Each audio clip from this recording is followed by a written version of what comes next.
اسی کے ساتھ میرے دوستو آپ نے پوری امت کو اس بنیاد پر اٹھایا کہ یہ دنیا ضرورت کے پوری کرنے کی جگہ ہے، خواہشات کے پوری کرنے کی جگہ نہیں ہے۔ خواہشات کے پوری کرنے کے لیے اللہ نے جنت بنائی ہے، اور ہر انسان کے اندر میں اللہ تعالیٰ نے خواہش بھی رکھی ہے، ضرورت بھی رکھی ہے۔ ضرورت کے پورا کرنے کا اللہ نے وعدہ کیا، وَمَا مِن دَابَّةٍ فِي الْأَرْضِ إِلَّا عَلَى اللَّهِ رِزْقُهَا۔ اللہ تعالیٰ نے ہر جاندار کی ضرورت کے پورا کرنے کا اللہ نے وعدہ کیا ہے۔ اس کے لیے فرمایا پرندے اپنے گھونسلوں سے بھوکے نکلتے ہیں، شام کو پیٹ بھر کر واپس آتے ہیں۔ اللہ ساری مخلوق کو روزی اپنے خزانوں سے دیتا ہے۔ اس لیے میرے دوستو ایک ضرورت ہے، خواہش ہے۔ تو خواہش اللہ نے کیوں رکھی؟ خواہش دنیا میں اللہ تعالیٰ نے حکم کے مقابلے میں توڑنے کے لیے رکھی ہے، خواہش پوری کرنے کے لیے نہیں ہے۔ اور دنیا میں خواہش کسی کی پوری نہیں ہو سکتی، کتنا ہی بڑا آدمی دنیا میں کیوں نہ ہو، اس کی خواہش پوری نہیں ہو سکتی، اس لیے کہ خواہشات لامحدود ہے اور دنیا محدود ہے، تو محدود میں لامحدود چیز پوری نہیں ہو سکتی۔ اس لیے خواہشات کو اللہ نے توڑنے کے لیے بنایا ہے کہ جب حکم کے مقابلے میں خواہش آئے تو حکم پورا کرو، خواہش کو توڑ دو۔ مثال سے سمجھ سکتے ہیں کہ ایک آدمی راستہ چل رہا ہے، کوئی حرام چیز سامنے آئی تو اب حکم ہے، جی چاہ رہا ہے حرام چیز دیکھنے کا، لیکن حکم یہ ہے کہ اپنی نگاہوں کو نیچی کرے۔ فرمایا اس حکم کو پورا کرنے کے لیے اپنی چاہت کو قربان کرنا۔ جب یہ چاہت قربان کرے گا تو اللہ ایمان کی حلاوت دل میں پیدا فرمائیں گے جو اس کو اپنے دل میں محسوس کرے گا۔ اس لیے خواہشات اللہ نے توڑنے کے لیے بنائی، تو پوری کہاں ہوگی؟ کہ پوری جنت میں ہوگی۔ اور دنیا فرمایا ضرورت کے پوری کرنے کی جگہ ہے، اور ہر انسان کی 5 ضرورتیں ہیں، اپنی بھی ہمارے متعلقین بھی۔ کھانا ہے، کپڑا ہے، مکان ہے، سواری اور شادی ہے۔ تو ان ضرورتوں کو حلال طریقے سے حاصل کرنا، حرام سے بچتے ہوئے حاصل کرنا، سنت طریقے پر پورا کرنا، اسراف سے بچتے ہوئے پوری کرنا، یہ 2 شرطیں ہیں کمانے اور خرچ کرنے کے لیے، اور 2 ممانعت ہے، ایک تو اس حرام سے بچنا، اسراف سے بچنا۔ اس لیے کہ اسراف کی مثال اللہ والے فرماتے ہیں آگ کی ہے، آگ میں کتنا بھی لکڑی ڈالو سب کو جلا دے گی۔ ایسا اسراف ہے کہ جب زندگی میں اسراف داخل ہو جاتا ہے، ضرورت کے زیادہ مال کو، وقت کو خرچ کرنا، اس کو اسراف کہتے ہیں۔ تو فرمایا اسراف ساری جانی مالی طاقت کو کھا لیتا ہے، نہ دعوت کے لیے بچے نہ عبادت کے لیے بچے، یہاں تک کہ اکثریت امت کی وہ ہے جن کے لیے نماز کے لیے بھی وقت نہیں بچا۔ اسراف نے ساری جانی مالی طاقت کو کھا لیا، یہاں تک کہ بوڑھے باپ کو سنبھالنے کے لیے نہیں بچی، اپنی بیوہ بہن کو سنبھالنے کے لیے نہیں بچی، کہ اسراف نے ساری جانی مالی طاقت کو کھا لیا۔ اس لیے اپنی ضرورتوں کو حلال طریقے سے حاصل کرنا، سنت طریقے پر پوری کرنا، حرام سے بچنا اور اسراف سے بچنا۔ اس کے لیے اپنے کاروباری لائنوں کو علماء پر پیش کرنا، اور اس میں سے ہر حرام کو نکالنا، اور ہر مشتبہ کو اپنے کاروباری اور مزدوری کی شکلوں سے نکالنا، اس لیے کہ حرام کے ساتھ کبھی بھی اللہ کی مدد نہیں ہو سکتی۔ یاد رکھیں، جو جانور نہیں کھائے جاتے حرام ہیں، آپ دیکھو اس میں برکت نہیں ہے۔ کتیا 9 بچے پیدا کرتی ہے، لیکن آپ نے 500 کتے ایک ساتھ کہیں نہیں دیکھے ہوں گے کہ بھئی دیکھیں آپ نے 500 کتے ایک ساتھ، حالانکہ کھائے نہیں جاتے، اور 9 بچے 10 بچے کتیا پیدا کرتی ہے۔ ایسے ہی چوہے پیدا کرتے ہیں، لیکن آپ نے کبھی ان کا ریوڑ نہیں دیکھا ہوگا۔ اور جو حلال جانور ہے، اتنے کھائے جانے کے باوجود بھی اللہ تعالیٰ نے اس میں برکت رکھی ہے، اس لیے کہ حلال میں برکت ہے، حرام میں کبھی برکت نہیں ہو سکتی۔ اور حرام کے راستے سے جو دنیا بڑھتی ہوئی نظر آتی ہے، یہ بیماری بڑھ رہی ہے، یہ برکت نہیں ہے، اور اس کو ایک وقت پر ختم ہونا ہے، یہ کبھی پائیدار نہیں ہوتا حرام جو ہے وہ۔ اسی لیے اللہ نے قرآن میں فرمایا یمحق اللہ الربا ویربی الصدقات، اللہ سود کو مٹاتے ہیں اور اللہ تعالیٰ صدقے سے مال کو بڑھاتے ہیں۔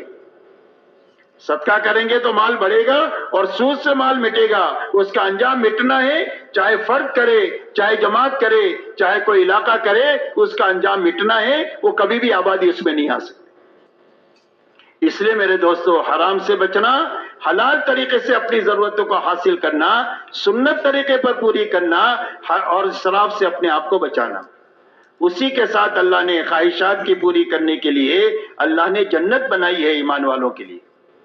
کہ جب ایمان بنائیں گے، عبادت بنائیں گے، اپنی معاشرت کو پاکیزہ بنائیں گے، حلال حرام کی رعایت کے ساتھ جئیں گے، تو خواہش کہاں پوری ہوگی؟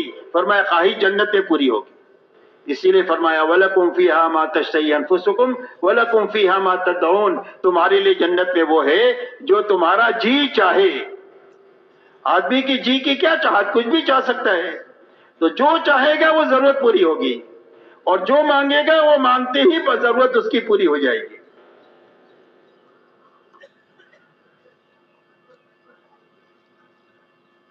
اسی لیے فرمایا کم سے کم درجے کا جو جنتی ہوگا اللہ اس کو دنیا سے 10 گنا بڑی جنت عطا فرمائیں گے. ہندوستان جتنی نہیں، پاکستان جتنی نہیں، اور ایشیا جتنی نہیں، بلکہ پوری دنیا سے 10 گنا بڑی جنت اللہ عطا فرمائیں گے. ہر انسان کی چاہت ہوتی ہے بادشاہ بننے کی. کسی فقیر سے آپ پوچھے کہ کیوں وہ بادشاہ بننا چاہتا ہے؟ کہ ہاں بننا چاہتا ہے، لیکن دنیا میں بن نہیں سکتا بیچارہ. تو اس کی خواہش کہاں پوری ہوگی؟ فرمایا جنت میں پوری ہوگی. ہر آدمی اپنی جنت میں بادشاہوں کی طرح رہے گا. وَإِذَا رَأَيْتَ ثَمَّ رَأَيْتَ نَعِيمًا وَمُلْكًا كَبِيرًا. کیا یہ مخاطب تو دیکھے گا، پھر دیکھے گا، کیا دیکھے گا؟ فرمایا نعمتوں کا لامتناہی سلسلہ ہوگا اور ایک بہت بڑا ملک ہوگا اس کا. دنیا سے 10 گنا بڑی جنت کم سے کم درجے کے جنتی کو اللہ تعالیٰ عطا فرمائیں گے. اس جنت میں جوان بنا کر داخل کریں گے، کبھی بوڑھا نہیں ہوگا. تندرست بنا کر داخل کریں گے، کبھی بیمار نہیں ہوگا. خوبصورت بنا کر داخل کریں گے 14ویں رات کی چاند کی طرح، کبھی بدسورتی نہیں ہوگی. اور اس کو زندگی دی جائے گی، اس پر کبھی موت نہیں آئے گی. ہر ایک کا حسن حضرت یوسف علیہ السلام جیسا ہوگا، ہر ایک کی آواز حضرت داؤد علیہ السلام جیسی ہوگی، ہر ایک کی جوانی حضرت عیسیٰ علیہ السلام جیسی ہوگی، اور ہر ایک کے اخلاق جناب محمد رسول اللہ صلی اللہ علیہ وسلم جیسے ہوں گے. اور ہر ایک کو 100 آدمیوں کی طاقت دے کر جنت میں داخل کیا جائے گا، جہاں کبھی وہاں سے نکالا نہیں جائے گا. کروڑ سال گزریں گے اور وہ جنت میں رہے گا، کبھی اس کا دل اس سے اکتائے گا نہیں. اللہ جل شانہ کی طرف سے نعمتیں بڑھتی ہی چلی جائے گی. پانی کی نہریں، دودھ کی نہریں، شراب کی نہریں اور شہد کی نہریں ہوں گی. یہ ساری نعمتیں اللہ کی طرف سے ملے گی.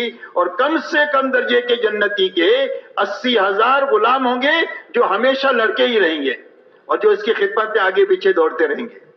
کم سے کم درجے کے جنتی کو 70-72 جنت کی حوریں دی جائے گی. ایک حور اگر زمین پر اپنا پوروا ظاہر کر دے تو سورج اور چاند کی روشنی اس کے سامنے مان پڑ جائے. اگر سمندر میں تھوک دے تو اس کا پانی میٹھا ہو جائے. اپنے دوپٹے کو دنیا میں لہرا دے تو ساری دنیا خوشبوؤں سے بھر جائے. اللہ تعالیٰ کی طرف سے نعمتوں کا وہ سلسلہ ملے گا کہ جس میں کبھی کمی نہیں ہوگی اور کبھی یہ ختم نہیں ہوگی. تو خواہشات اللہ تعالیٰ جنت میں پوری کریں گے. ضرورت دنیا میں پوری کرنے کی جگہ اللہ نے وعدہ کیا ہے حلال طریقے سے اللہ پوری کرے. اس کے لیے حلال طریقے سے حاصل کرنا، حرام طریقے سے بچنا، سنت طریقے پر پوری کرنا اور اسراف سے بچنا.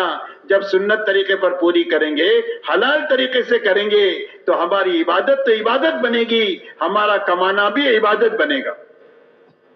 مسلمان کا کمانا بھی دین ہے، دنیا نہیں ہے. اللہ والے فرماتے ہیں ایک آدمی تسبیح پڑھ رہا ہے اور ایک آدمی دینداری کے ساتھ میں کیلا بیچ رہا ہے اور یہ آواز لگاتا ہے 100 روپیہ درجن کیلا، 100 روپیہ درجن کیلا، 100 روپیہ درجن کیلا. فرمایا تسبیح پر اللہ جو انعام دیں گے اس کو 100 روپیہ درجن کیلا کہنے پر بھی اس کو اللہ انعام دیں گے. فرمایا کسب الحلال فریضۃ بعد الفریضہ. فرائض کی ادائیگی کے بعد حلال کمائی میں لگنا بھی فرض ہے. حلال کمائی کے کرنے پر اللہ تعالیٰ انعامات دیں گے. جو بچوں کے اوپر ہم خرچ کریں گے قیامت کے دن آدمی کے عمل نامے میں سب سے زیادہ وزنی وہ خرچ ہوگا جو صدقے کے اعتبار سے گنا جائے گا جو اپنی بیوی بچوں پر حلال طریقے سے کما کر کے خرچ کیا ہے. اس پر اللہ تعالیٰ انعامات عطا فرمائیں گے. اس لیے میرے دوستو حلال سے حاصل کرنا، سنت طریقے پر پورا کرنا اور حرام سے بچنا اور اسراف سے بچنا. اس لیے کہ حلال اور حرام کی تاثیر ایسی ہے جیسا کہ کھانے کی ہوتی ہے. ایک آدمی سڑا ہوا کھانا کھائے گا تو اس کے پیٹ میں جا کر کے فوڈ پوائزن ہو جائے گا. ایک آدمی اچھا کھانا کھائے گا تو طاقت بنے گی، خوشی بنے گی. فرمایا اسی حلال اور حرام کی تاثیر ہے. ایک اللہ والے فرماتے ہیں میری دعوت کیا ہے کہ ایک آدمی نے اس کا کھانا کھانے کے بعد کئی دنوں مجھے تہجد پڑھنے کا مزہ آیا، اور ایک برے آدمی کے یہاں میری دعوت ہوئی، اس کا کھانے کے آنے کے بعد کئی دنوں میرے اندر برائی کا جذبہ پیدا ہوا۔ اس لیے میرے دوستو حلال اور حرام کی بڑی تاثیر ہے، اور جتنی برائیاں بڑھ رہی ہے اس میں بڑا اثر حرام کمائیوں کا ہے۔ اللہ تعالی ہمیں اور پوری امت کو حرام سے نکال دے، حرام پر اللہ تعالی ہم سب کو قائم فرما دے۔